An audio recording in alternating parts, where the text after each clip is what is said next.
Bonjour à tous, je suis content d'être avec vous ce matin, dernière fois où je vais prêcher seul dans l'église, puisque nous allons rouvrir l'église à partir du dimanche 7, pour ceux qui veulent évidemment, et nous allons alterner parce que nous ne pouvons accueillir que 12 ou 13 personnes maximum, donc ça sera sur inscription, hein. Je vous ai envoyé un email vis-à-vis de cela. Aujourd'hui je voulais parler de quelque chose qui va nous arriver un jour, mon dernier jour sur la terre. Je ne sais pas si vous avez pris le temps d'y réfléchir, mais j'aimerais justement méditer sur cela ce matin. Et on va lire dans 2 Corinthiens, chapitre 5, les versets 1 à 10. 2 Corinthiens 5, versets 1 à 10. C'est Paul qui réfléchit un petit peu à tout ça. Nous savons en effet que si cette tente où nous habitons sur la terre est détruite, nous avons dans le ciel un édifice qui est l'ouvrage de Dieu, une demeure éternelle qui n'a pas été faite de main d'homme. Aussi gémissons-nous dans cette tente, désirant revêtir notre domicile céleste, si du moins nous sommes trouvés vêtus et non pas nus. Car tandis que nous sommes dans cette tente, nous gémissons accablés parce que nous voulons non pas nous dépouiller, mais nous revêtir, afin que ce qui est mortel soit englouti par la vie. Et celui qui nous a formés pour cela, c'est Dieu qui nous a donné les arts de l'esprit. Nous sommes donc toujours pleins de confiance et nous savons qu'en demeurant dans ce corps, nous demeurons loin du Seigneur. Car nous marchons par la foi et non par la vue. Nous sommes pleins de confiance et nous aimons mieux quitter ce corps et demeurer auprès du Seigneur. C'est pour cela aussi que nous nous efforçons de lui être agréables, soit que nous demeurions dans ce corps, soit que nous le quittions. Car il nous faut tous comparaître devant le tribunal de Christ, afin que chacun reçoive selon le bien ou le mal qu'il aura fait, étant dans son corps. Et si aujourd'hui c'était mon dernier jour ? Alors, souvent, cette question, on ne se la pose pas trop, ou de temps en temps, mais on essaie de la rejeter au maximum, le plus loin possible. Mais ça peut être aujourd'hui mon dernier jour. C'est possible, hein, hélas, parce que ça arrivera de toute façon un jour. Mais la question, c'est savoir comment je vais réagir. Si je savais que c'était mon dernier jour aujourd'hui, qu'est-ce que je ferais éventuellement ? Quelles sont les pensées qui vont traverser mon esprit ? Les actes que je vais faire, mes réactions. Évidemment, ce n'est pas le meilleur moment de notre vie, c'est clair, mais est-ce que je suis prêt ? Ça, c'est la grande question. Est-ce que je suis prêt ? C'est-à-dire, est-ce que je suis né de nouveau ? Est-ce que j'ai été justifié en Jésus-Christ pour rejoindre le Seigneur et ne pas aller en enfer, par exemple ? Ce dernier jour va arriver tôt ou tard. Ça, on ne peut pas y échapper, mais ce que nous pouvons faire, c'est tout simplement le préparer, et de bien y réfléchir. Et j'aimerais justement ce matin nous apprendre à préparer ce dernier jour. Première chose que Paul nous dit dans son texte, c'est qu'un jour on sera devant Dieu, tout le monde.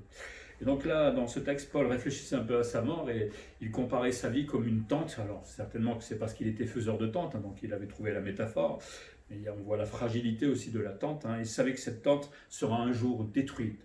Il savait que la vie, c'est pas quelque chose qui s'arrêtera à jamais. Il savait que c'était fragile, et qu'à un moment, elle stoppera.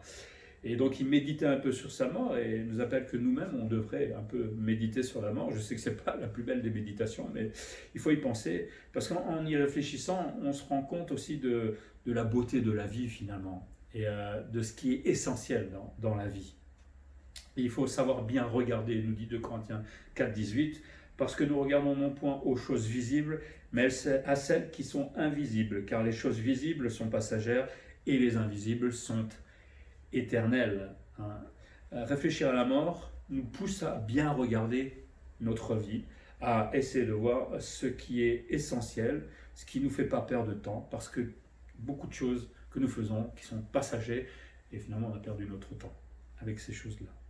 Regardons à l'essentiel, et l'essentiel ça se trouve là-haut, dans le ciel. Mais perdre sa vie semble bien meilleur pour Paul. Mourir pour lui semble meilleur, il le dit d'ailleurs dans d'autres passages. Pour Paul, la mort, ce n'est pas quelque chose qui est triste, au contraire, il savait qu'il allait rejoindre Jésus-Christ, celui qu'il servait depuis toujours. Donc entre les souffrances qu'il vivait tous les jours et la joie d'être dans sa demeure avec le Seigneur, il n'y avait pas photo finalement.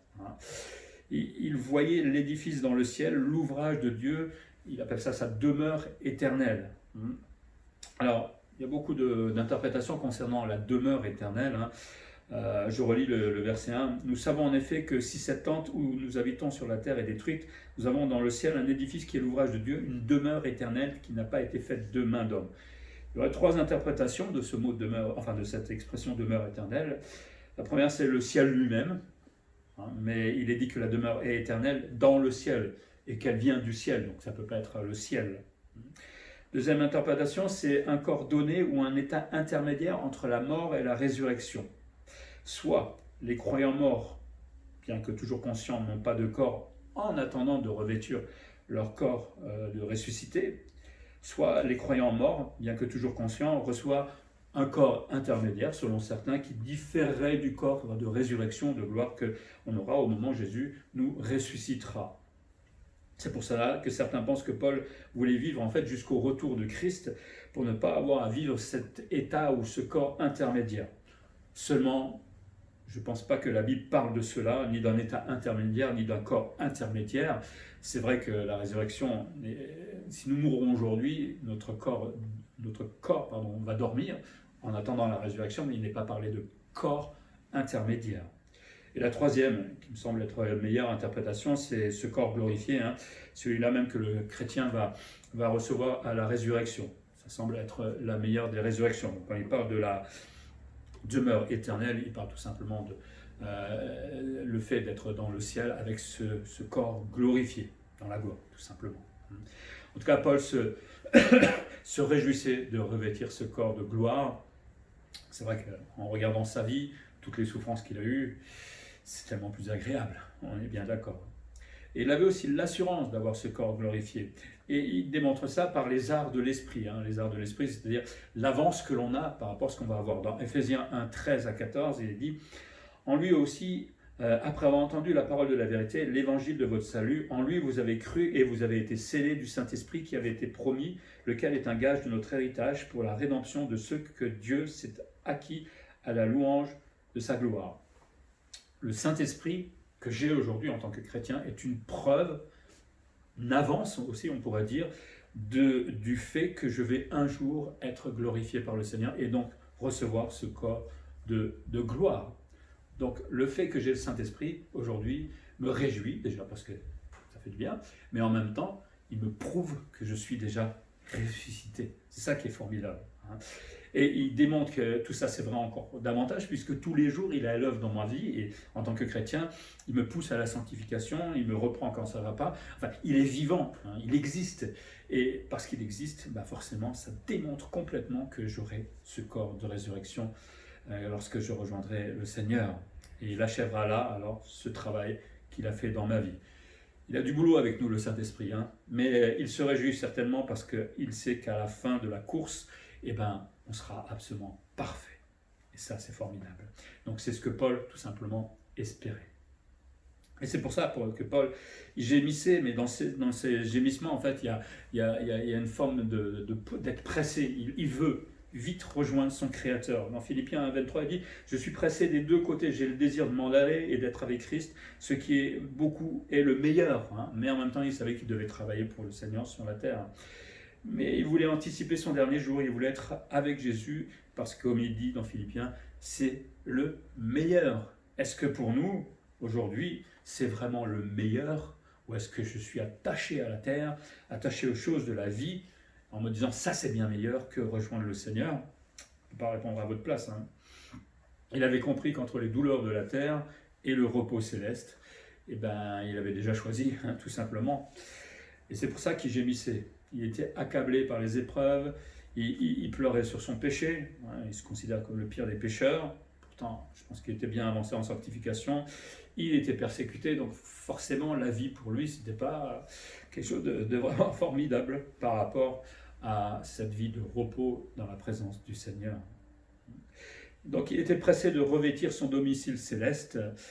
Et pour Paul, la mort n'est pas un dépouillement, ce n'est pas une perte, mais il s'agit plutôt de revêtir la gloire. Hein. Et il dit, si du moins nous sommes vêtus et pas trouvés nus. Alors là, l'expression est un peu compliquée aussi. J'ai plusieurs explications, et je vais prendre dans l'ordre. Hein. Il y en a certains qui pensent que l'expression se trouver nu, Ce serait une personne qui est sauvée, mais sans récompense au tribunal de Christ. Ça vaut ce que ça vaut, mais je ne suis pas trop d'accord. Une autre interprétation, c'est une personne qui serait non sauvée, c'est-à-dire sans vêtement de justice, dévêtue de ce vêtement de justice. Paul considérait deux états peut-être. Être trouvé vêtu, ça veut dire être sauvé, ou se trouver nu ou dévêtu, ça veut dire être perdu. Cela est possible puisque la résurrection est commune autant à ceux qui sont sauvés qu'à ceux qui sont perdus, puisque ceux qui sont sauvés vont ressusciter, mais ceux qui sont perdus vont aussi ressusciter, mais là c'est pour le grand trône blanc et pour la perdition. De plus, quand on connaît un peu Paul, dans le contexte proche, au verset 2, Paul parle de revêtir le domicile céleste. Ça veut dire revêtir l'immortalité, revêtir le corps incorruptible, c'est-à-dire entrer finalement dans la gloire et la vie éternelle. Donc ça, c'est lié au salut. Le fait de se revêtir signifie être sauvé. Ailleurs, il emploie le verbe revêtir pour, par exemple, revêtir l'immortalité, dans 1 Corinthiens 15, 53 à 54. Dans Galates 3, 27, il parle de se revêtir de Christ. Dans Éphésiens 4 et Colossiens 3, il parle de revêtir l'homme nouveau. Tout ça, ça nous parle du salut, forcément. Et donc, pour certains, Paul parle là, en fait, de se revêtir signifie tout simplement être sauvé. Et donc, par conséquent, ne pas être vêtu ou se trouver nu signifie être perdu. C'est une bonne explication. Mais il y a d'autres explications. Le chrétien, par notre troisième explication, le chrétien qui se trouverait démuni de ce corps entre la mort et sa résurrection. Donc il faudrait entendre le terme nu dans le sens de désincarné. Il faut comprendre le contexte. L'expression ci du moins dit que puisque le verset 2 est vrai, et que Paul va revêtir son corps glorieux, il ne sera pas trouvé nu. Donc pour ceux qui interprètent, donc être nu, ce n'est qu'être une âme sans corps glorieux, désincarné. Il faut noter le dualisme en fait grec de l'époque et philosophique de la culture grecque, à savoir que la matière est mauvaise et l'esprit est bon. Peut-être Paul pensait à ça. Aussi les Grecs, eux, cherchaient à être affranchis de leur corps et à devenir des esprits désincarnés. Ils ne voulaient plus du corps parce que c'était mauvais. Mais Paul, lui, rappelle aux Corinthiens, qui avaient certainement cette culture dans la tête ou à l'esprit, Paul rappelle aux Corinthiens qu'il ne désirait pas être affranchi de son corps, au contraire, parce que lui, il savait que ce corps allait devenir glorieux. Donc ça pourrait être une interprétation. Paul parle d'un corps glorieux parce qu'il ne veut pas être cette âme désincarnée, comme le pensaient les Grecs. Une quatrième interprétation, Paul dirait ici qu'il espère être transformé à la parousie et non pas avant. Si nous sommes trouvés vêtus de notre corps et non pas dépouillés de celui-ci, c'est-à-dire dans la mort, Paul meurt, mais il n'y a pas encore la résurrection, donc ce laps de temps l'embêterait. En fait, Paul ne veut pas vivre ce temps intermédiaire entre la mort et la résurrection. Paul veut revêtir immédiatement ce corps glorieux à sa mort. Il est pressé, évidemment, de connaître cela. S'il est nu, cela signifie qu'il n'a pas ce corps glorieux et se retrouve dans un état intermédiaire. Le corps, nous dit la Bible, dort en attendant la résurrection. Au verset 4, Paul fait le contraste entre se dépouiller de son corps mortel, ce qu'il ne désire pas, et se vêtir du corps de résurrection, puisqu'il dit le corps mortel est englouti par la vie. Donc on voit tout de suite qu'il veut passer de ce qui est mortel, la vie, directement à la gloire. Et ça, il le désire ardemment. Donc il ne désire pas un état intermédiaire, mais plutôt souhaite posséder immédiatement ce corps glorieux. C'est peut-être l'interprétation que je préfère. La Bible ne nous dit pas ce qui se passe entre notre mort et la résurrection. Qui sait, parce que comme le temps est complètement différent de la terre dans le ciel, que peut-être au moment où nous mourrons, nous ressuscitons directement. J'ai aucune preuve dans la Bible, donc on verra bien de toute façon. Voilà, 4 théories. Je pense que quand on sera au ciel, on ira voir Paul, on lui demandera ce qu'il pensait exactement là-dedans. Mais en d'autres termes, de toute façon, Paul se réjouissait de quitter la terre pour revêtir ce corps glorieux dans le ciel. Et surtout, Paul était pressé parce que rien ne le retenait sur la terre. La vanité, il n'avait pas le temps de perdre son temps. L'argent, il était pauvre, donc ce n'est pas quelque chose qui le retenait. Une maison, je ne crois pas qu'il en avait vraiment. En tout cas, il était libre de mourir. Rien ne le retenait sur la terre. Et moi, est-ce que je suis prêt à vivre mon dernier jour, à mourir, peut-être aujourd'hui? C'est une question qu'il faut se poser rapidement. Il ne faut pas fuir cette question non plus, parce que c'est une réalité. Et cette réalité, c'est quand même mieux de la préparer plutôt que d'être surpris un jour. Mais le problème, c'est que nos futilités, peut-être nos prétentions, nous font courir si vite dans la vie qu'on pense plus à ce qui est dans la vie qu'à ce jour, à ce dernier jour-là. Je sais que c'est pas gai, mais en même temps, c'est une réalité et il faut la préparer. On prend tous des assurances parce qu'on prépare des réalités d'accidents, d'inondations, je ne sais pas quoi. Pourquoi on ne le fait pas avec la mort? Parce que c'est quelque chose qui va vraiment arriver. Suis-je prêt, moi, en tant que, par exemple, personne âgée, souvent on est plongé dans la retraite, elle est intense, on est à droite et à gauche avec les enfants, et on oublie, on néglige peut-être ce rendez-vous. Est-ce que je suis prêt en tant qu'adulte? Parce que là, j'ai travail, boulot, dodo, et bien souvent, je n'ai pas beaucoup de temps de réfléchir à cela ou de méditer sur la mort. Il faudrait le faire. Et en tant que jeune, quand on est jeune, c'est quelque chose qui, oui, on y pense une fois de temps en temps, mais là, on programme sa mort le plus loin possible, voire on ne la programme même pas. Le problème, c'est que la réalité de la vie montre qu'on peut mourir jeune aussi, on peut avoir un accident, on peut être malade, voilà. Donc, quel que soit notre âge, je pense qu'il faut de temps en temps méditer sur son départ et se préparer justement à ce départ. Parce que ce dernier jour est inéluctable. Alors autant y penser aujourd'hui et bien le préparer avec le Seigneur. Deuxième chose que Paul nous dit, c'est qu'un jour je verrai Dieu. Ça sera un beau jour. Un peu effrayant, mais en même temps un beau jour. Aujourd'hui, nous marchons par la foi, nous dit Paul. Nous sommes loin du Seigneur, pas dans le sens où on est éloigné, mais dans le sens de le voir vraiment. On croit en Dieu, on marche derrière le Seigneur, mais franchement, on ne voit pas vraiment à quoi il ressemble. Nous le suivons par la foi, nous croyons parce que la parole est véritable. Et comme dit Jésus dans Jean 20, 29, parce que tu m'as vu, parle à Thomas, tu as cru, heureux ceux qui n'ont pas vu et qui ont cru. On est heureux, il est préférable de vivre par la foi, mais un jour, nous verrons vraiment Jésus-Christ face à face. Car il est préférable de demeurer auprès du Seigneur, nous dit Paul. On marche par la foi, on espère être un jour auprès du Seigneur. Espérer être auprès du Seigneur, c'est dire quelque part, j'espère mourir. Mais ce n'est pas être suicidaire. Parce que, comme l'a dit Paul, le meilleur, c'est d'être avec Jésus-Christ. Moi, je pense que le meilleur, c'est d'être non seulement avec Jésus-Christ, mais franchement, le jour où je serai débarrassé de mes douleurs, dans mon corps, débarrassé du péché, parce que ça, c'est un truc qui commence à vraiment m'embêter. Et je pense que tout le monde, quand on sera dans cet état glorieux, mais je n'ose même pas imaginer ce qu'on va ressentir au fond de nous. Donc on n'est pas suicidaire, on doit vivre cette vie, le Seigneur a mis une limite, mais on peut aussi désirer ardemment être auprès du Seigneur. Et surtout que normalement, en tant que chrétiens, nous vivons dans le but d'adorer Dieu. C'est pour ça que Dieu a créé l'homme, mais le chrétien, lui, a compris qu'il est là pour adorer Dieu. On n'est pas là pour adorer les iPhones, pour adorer les loisirs, adorer les futilités, ce que font souvent, hélas, les chrétiens. Notre vie est là pour adorer Dieu. Ça ne veut pas dire qu'on ne peut pas vivre, on est bien d'accord. Mais bien souvent, on est happé par tellement d'autres choses et on oublie que finalement, il y a un but dans notre vie. Et on perd beaucoup de temps finalement, alors que tout ça, c'est de la vanité.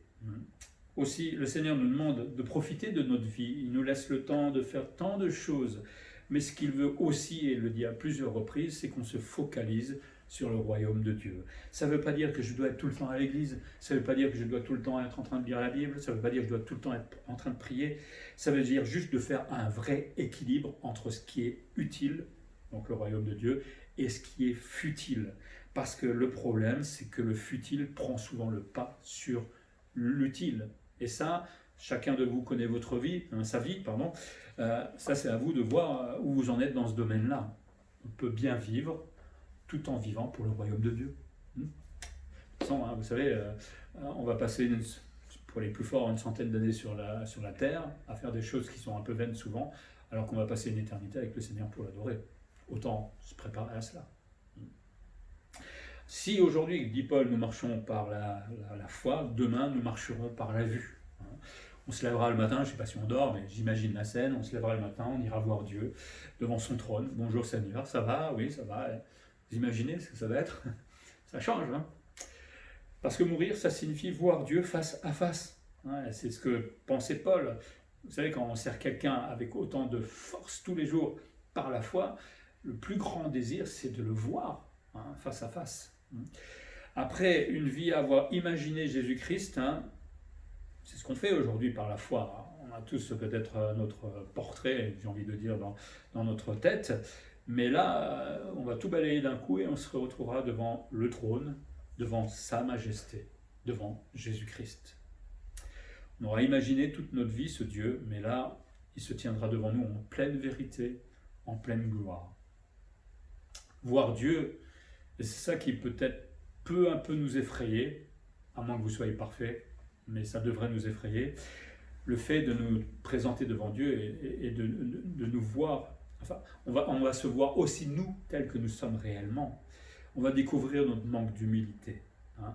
Ah, on est prétentieux, hein, dans cette vie, on dit mais qu'est-ce qu'on est humble, hein. Mais là, devant le Seigneur, il y a tout qui va s'effondrer. Tout ce qu'on a fabriqué dans notre tête pour nous faire croire certaines choses, qu'on est bon, qu'on est gentil, qu'on est des super chrétiens, que Dieu il est d'accord avec moi, que si et ça, tout va s'effondrer. Et là, il n'y aura que la pure vérité, parce que nous, qui nous croyons humbles, nous serons devant la véritable humilité qui est Jésus-Christ. Donc, se préparer à mourir, c'est aussi peut-être préparer déjà aujourd'hui notre cœur à peut-être aller voir là où on se ment, là où on est un peu prétentieux, parce que tout ça, le Seigneur, il va nettoyer d'un seul coup. Ça va nous faire réaliser nos carences en sainteté. On se dit souvent, oh, peut-être qu'on est des bons chrétiens par rapport à d'autres, mais devant le Seigneur, on va d'un coup réaliser des péchés qu'on a volontairement oubliés. Vous savez, c'est facile d'oublier des péchés. Les pardons qu'on a arrangés. Ah, je te pardonne, mais au fond, on l'a un peu bricolé, il n'est pas vrai, il n'est pas sincère. Le trafic des pensées. Hein, oh, aujourd'hui, je ne vais pas à l'église parce que je suis fatigué. Moi, le Seigneur il comprend. Hein, mais tout ça, ça va s'écrouler devant Dieu. Tout ça, ça ne tient pas en fait devant le Seigneur. Donc, c'est aujourd'hui d'être honnête déjà avec soi-même et avec le Seigneur pour ne pas se retrouver tout rouge devant le Seigneur qui va nous révéler toutes ces choses-là. Et puis, il y aura beaucoup de choses, mais le dernier, je pense, qui est important, c'est notre manque d'amour. Parfois, nous aimons les autres, mais on est hypocrite. Ah oui. Ou on fabrique cet amour-là. On bricole un petit peu, hein, avec des sourires. Je t'aime. Mais au fond, m'en fous de toi. Ou je t'aime pas. Hein. Ou alors peut-être parce que notre amour est souvent dirigé vers les affinités, mais l'autre qui est différent, celui-là, moi, je l'aime pas trop. Hein, pourquoi? Là encore, devant Dieu, devant l'amour parfait, tout ça, ça va être mis à nu devant le Seigneur. Et tout va s'écrouler. Moi, ça me fait réfléchir personnellement, parce que ça donne envie de s'arrêter vite fait dans notre vie, de faire réellement un bilan de notre vie et de voir où on en est vraiment. Parce que demain, ça peut m'arriver tout ça. Hein, demain, je peux mourir, demain, je peux être face à Dieu, et là, bilan, nettoyage, réalité de ce que je suis. Je ne suis pas de la réalité que je me forge moi, hein, mais de ce que je suis. Je sais qui je suis, mais souvent, on essaie de... Hein, c'est comme quand on raconte une histoire, on améliore toujours, on a un petit peu le héros. Est-ce que je suis donc prêt à voir le Seigneur? Ça veut dire aussi que je suis prêt à tout quitter. Ma famille, c'est pas facile, je le sais, hein, mais de toute façon, c'est une réalité, il faut le préparer. Quitter mon conjoint, parce que là aussi, un jour, ça arrivera, et moi j'y pense, évidemment. Hein. Je suis pas pressé, c'est pas ce que je veux dire, mais je pense à cela. Quitter sa maison, hein, ou les biens que l'on a, l'argent qu'on avait peut-être, qui nous accroche sur la terre. Et c'est quand on réfléchit à toutes ces choses-là qu'on se rend compte que finalement on est quand même extrêmement liés. Hein. Peut-être pas au point d'être esclave, mais on n'a pas envie de perdre ces choses-là. C'est légitime dans un sens, peut-être pas l'argent ou la maison, mais c'est là où on réalise combien on a des dépendances humaines finalement. Légitimes, certes, mais je dirais, faites attention à l'exagération.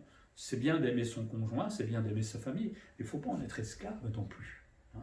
Parce que, vous savez, l'amour, en tout cas, moi j'y réfléchis comme cela, l'amour, c'est aussi tout faire pour que les choses soient moins difficiles pour l'autre.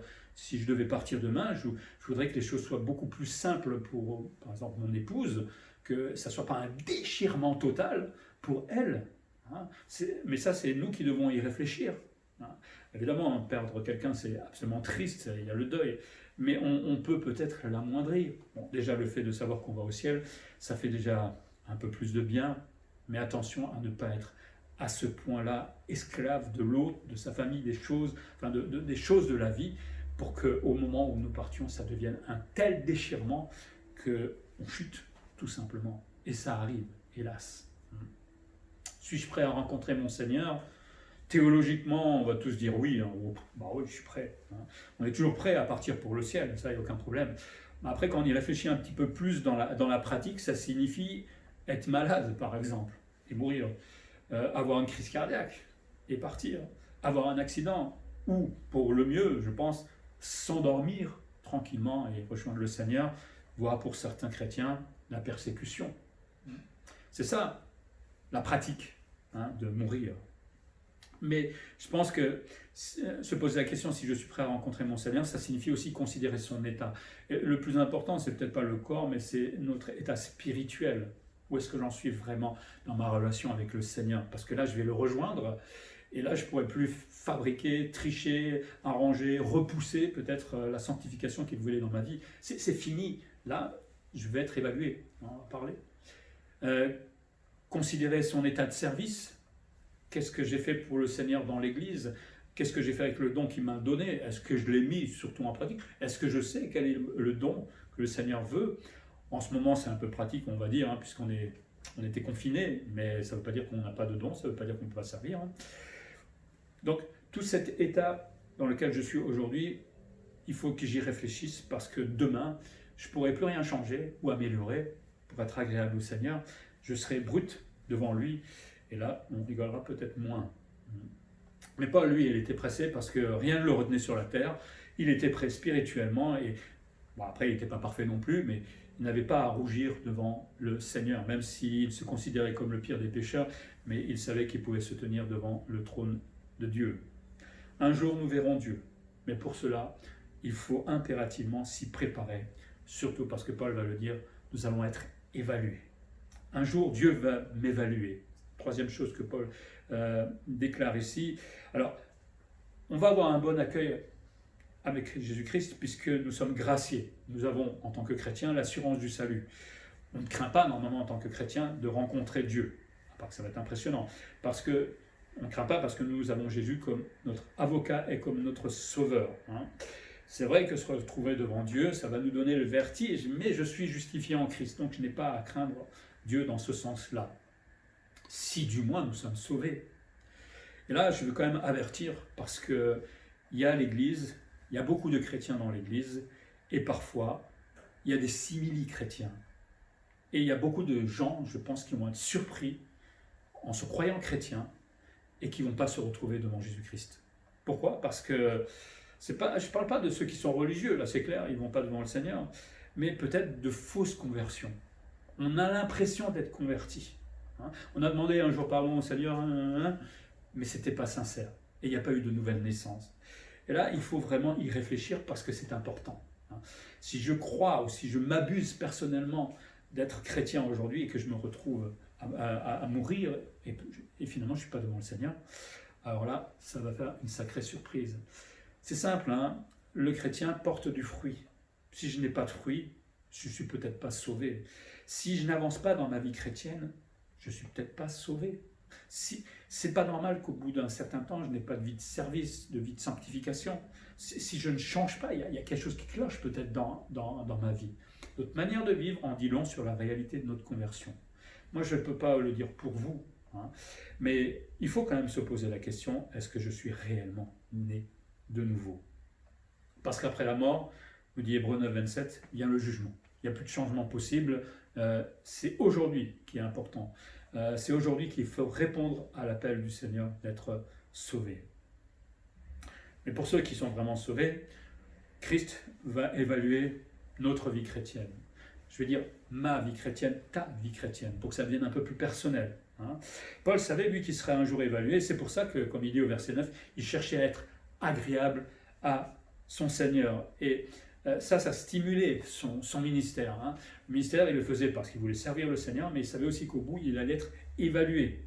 Alors si Paul a mis toute sa force dans son ministère parce qu'il avait peur d'être évalué, nous qui, des fois, ne faisons rien en tant que chrétiens dans notre service et on n'a pas peur d'être évalué, je ne sais pas, réfléchissez un petit peu. Hein. Il faudrait peut-être prendre conscience, un bon coup de conscience aujourd'hui, que ce n'est pas un jeu, ce n'est pas un amusement. Un jour, Jésus évaluera ce que vous avez fait, ce que j'ai fait durant ma vie. Et là, on rigolera moins. Il veut être agréable, c'est-à-dire être très plaisant, acceptable. En d'autres termes, il veut être agréé de Dieu dans le service, dans la vie qu'il avait pour le Seigneur. Il sait que ne pas être agréé, c'est perdre des récompenses, mais surtout, c'est terrible de ne pas être agréé par le Seigneur. Hein. D'avoir des reproches du Seigneur, ça c'est horrible. Quand le pasteur en fait, bon, ça nous passe au-dessus, hein, évidemment. Mais quand ça sera Jésus-Christ, là, on ne pourra rien faire. Donc, sa vie est stimulée à cause de ce tribunal de Christ. Dans 1 Corinthiens 9, 27, il dit « Mais je traite durement mon corps et je le tiens assujetti de peur d'être moi-même rejeté après avoir prêché aux autres. » Il ne parle pas de perte de salut, là, mais d'être rejeté dans le sens de perdre ses récompenses. Hein. Lui, il annonçait Christ. S'il faisait le contraire, oui, forcément, il va être disqualifié, comme il dit aussi ailleurs. Hein, donc, lui, il était stimulé par ce tribunal de Christ et faisait le maximum dans sa vie parce qu'il savait qu'il devait un jour être devant ce tribunal de Christ. Le tribunal de Christ ne va pas remettre en question notre salut parce qu'on est justifié en Jésus-Christ, mais il va mettre en lumière la qualité et l'utilisation de notre vie chrétienne. Quand je suis né de nouveau, je suis passé d'esclave du diable, je faisais ce que je voulais, comme je voulais, quand je voulais, à esclave de Christ. Je ne fais plus ce que je veux, quand je veux, comme je veux. Je suis né de nouveau, je suis là pour servir le Seigneur. Le problème, c'est que souvent, je fais toujours ce que je veux, comme je veux, et parce que je vais de temps en temps à l'église, ma conscience est apaisée. C'est pas ça, être esclave de Christ, c'est pas ça que dit la Bible. La Bible dit que le chrétien est au service du Seigneur et qu'il doit le servir constamment. Servir, ça veut dire être au travail, comme témoin. Servir, ça veut être dans ma famille, m'en occuper, l'aimer, mais en même temps annoncer le royaume pour les enfants, peut-être qui ne connaissent pas, ou peut-être les membres de notre famille qui ne connaissent pas encore le Seigneur. Mais le jour où je serai devant le Seigneur, devant ce tribunal de Christ, la lumière sera faite sur tout cela, et Jésus me dira que c'est bien, tu as bien utilisé ta vie, ou il dira, mais qu'est-ce que tu as fait pour moi, pour le royaume de Dieu? Tu t'es occupé toujours de toi, peut-être de ta famille, ou peut-être de ta maison, de ton argent, mais ce n'est pas ce que j'avais demandé. C'est pas ce qui est écrit dans la Bible. Et là, si le Seigneur nous dit ça, aïe, aïe, aïe. Ce tribunal révélera aussi notre utilité au royaume de Dieu. Comme je dis, est-ce que j'ai vécu pour moi, et de temps en temps pour Jésus-Christ, ou comme Paul, est-ce que j'ai vraiment vécu pour Christ tout le temps? Il ne s'agit pas d'être un apôtre, de vivre comme Jésus-Christ, parce que lui était destiné à cela. Mais il y a quand même une différence entre 95% à penser qu'à moi, et les 5% à penser de temps en temps au Seigneur. On se comprend bien. Il y a un équilibre à avoir. Et surtout que Paul savait qu'il y avait des récompenses qui étaient liées, on avait dit dans 1 Corinthiens 3, devant Jésus-Christ. Et en fait, devant Jésus-Christ, on ne pourra plus s'auto-évaluer. Aujourd'hui, on s'évalue, on se dit, bon, on est un bon chrétien, on est un chrétien lambda, dans la moyenne. Ça, c'est une auto-évaluation qu'on fait de nous-mêmes. Mais l'évaluation de Jésus-Christ, ça n'aura rien à voir avec notre auto-évaluation, parce que nous, on se ment à nous-mêmes, on se cache des choses en fait. Mais devant Jésus-Christ, il n'y aura que la pure vérité. Et là, le petit bricolage que j'ai l'habitude de faire avec mon évaluation, il va tomber par terre. Donc c'est tellement important à réfléchir aujourd'hui d'être vrai avec soi-même, parce qu'un jour, Jésus-Christ sera vrai avec moi-même. Donc faisons-le aujourd'hui plutôt que d'attendre de se retrouver dans une telle situation devant le Seigneur. Suis-je prêt à être évalué pour ma vie de sanctification? Jésus a donné sa vie pour moi, il est mort à la croix, il a pris les clous, il a pris mon péché. On ne peut pas plus souffrir pour quelqu'un que cela. Et moi, je ne suis pas prêt à un petit peu souffrir pour le Seigneur, parce que je dois être transformé, parce que je dois changer mes habitudes, parce que je dois venir à l'église, parce que je dois lire tant dans ma Bible, parce que je dois prier, parce que je dois aimer, parce que je ne peux pas un peu souffrir, parce que je dois pardonner.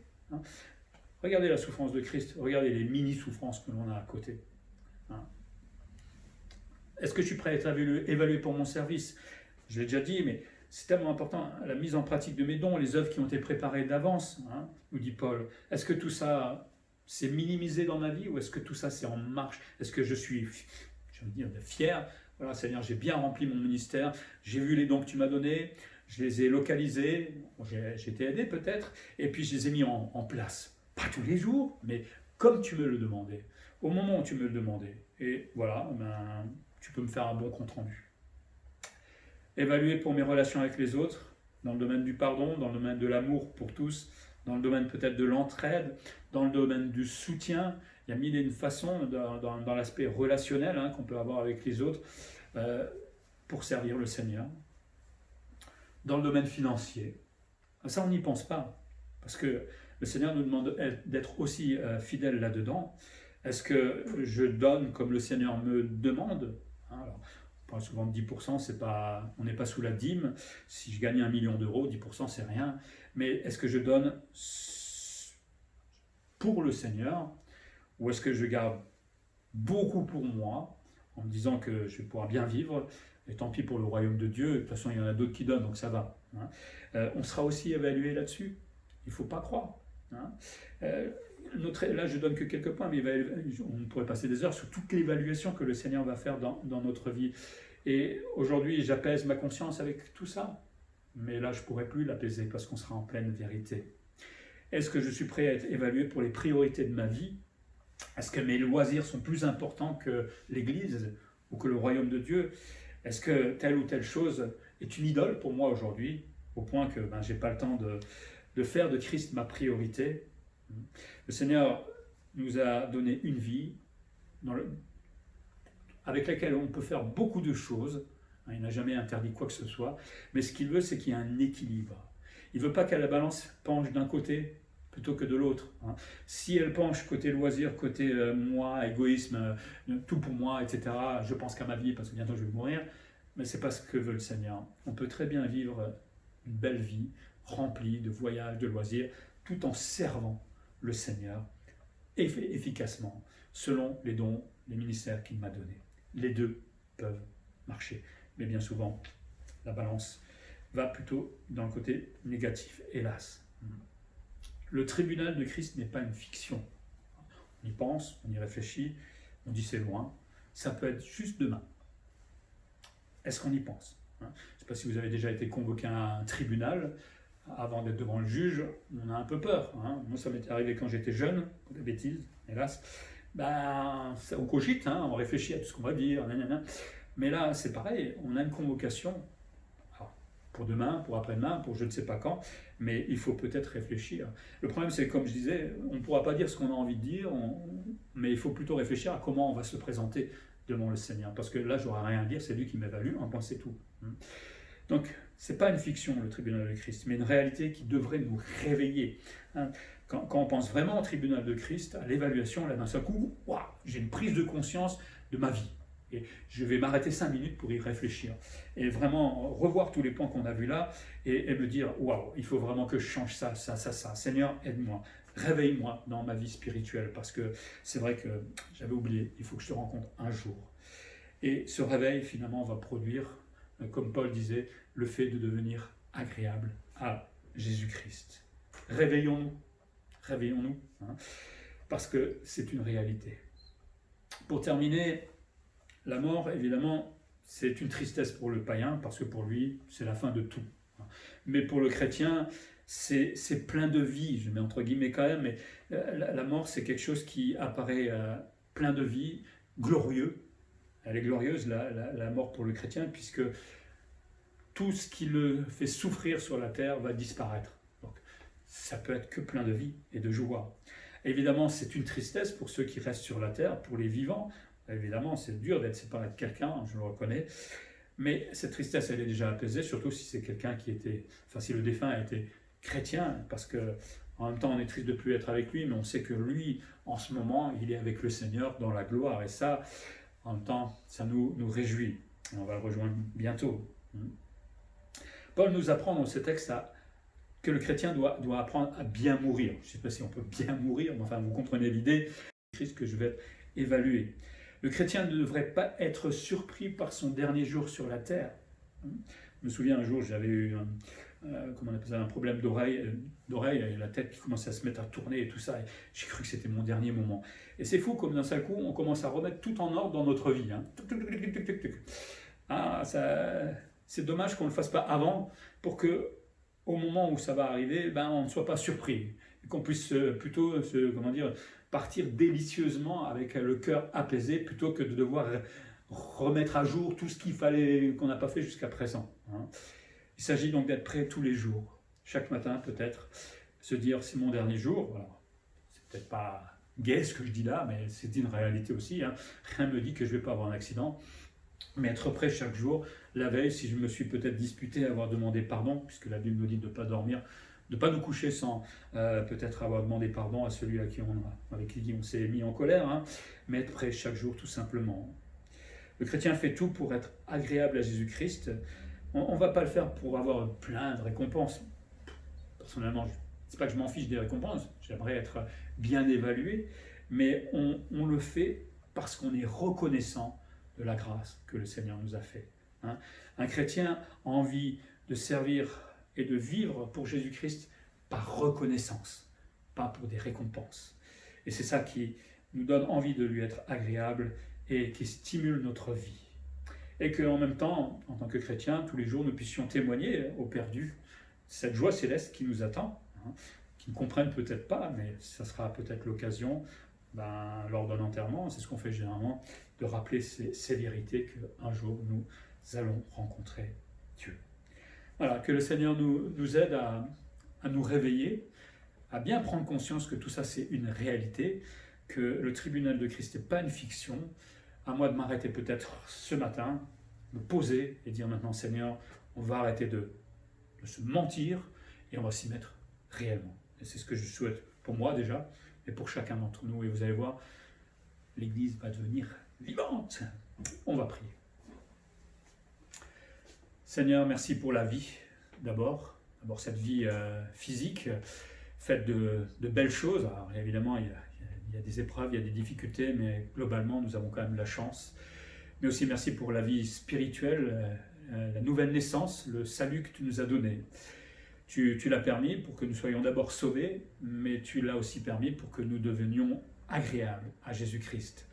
Agréables par notre façon de vivre, agréables par notre service, agréables dans les relations que l'on a avec les autres. Seigneur, un jour nous allons te rencontrer, c'est vrai, c'est pour demain, c'est pour après-demain, ça ne change rien. À nous d'y réfléchir aujourd'hui. Un jour nous serons face à toi, tous nos mensonges, tous nos préfabriqués, tout cela sera comme des chimères qui finalement devant ta réalité, devant ta vérité disparaîtront et nous serons nus devant toi, Seigneur, et apprends-nous à nous y préparer aujourd'hui pour que nous n'ayons pas à rougir. Apprends-nous aussi à prendre conscience de ce tribunal de Christ devant lequel nous allons nous retrouver, évalués par toi, Seigneur. C'est plus moi qui m'évalue, c'est toi. Et là, ça ne me rigolera pas. Mais Seigneur, peut-être apprends-nous déjà à nous préparer à cela aujourd'hui pour que nous puissions avoir une bonne évaluation. Aide-nous dans ce domaine à préparer cette mort inéluctable, comme on l'a dit. Aide-nous aussi à témoigner autour de nous de cette réalité. Tout le monde le sait, mais la vie est là et nous oublions bien souvent. Et surtout quand nous sommes perdus, c'est terrible que de devoir quitter cette terre. Aide-nous à rencontrer des gens, à leur parler de toi et pourquoi pas avoir des conversions. Merci Seigneur, parce qu'un jour nous serons devant toi. Et pour nous chrétiens, nous allons revêtir ce corps de gloire, Seigneur. Quelle joie de ne plus souffrir sur la terre et d'être avec toi. Que ton nom soit glorifié pour cette œuvre que tu as fait pour nous. En Jésus-Christ. Amen.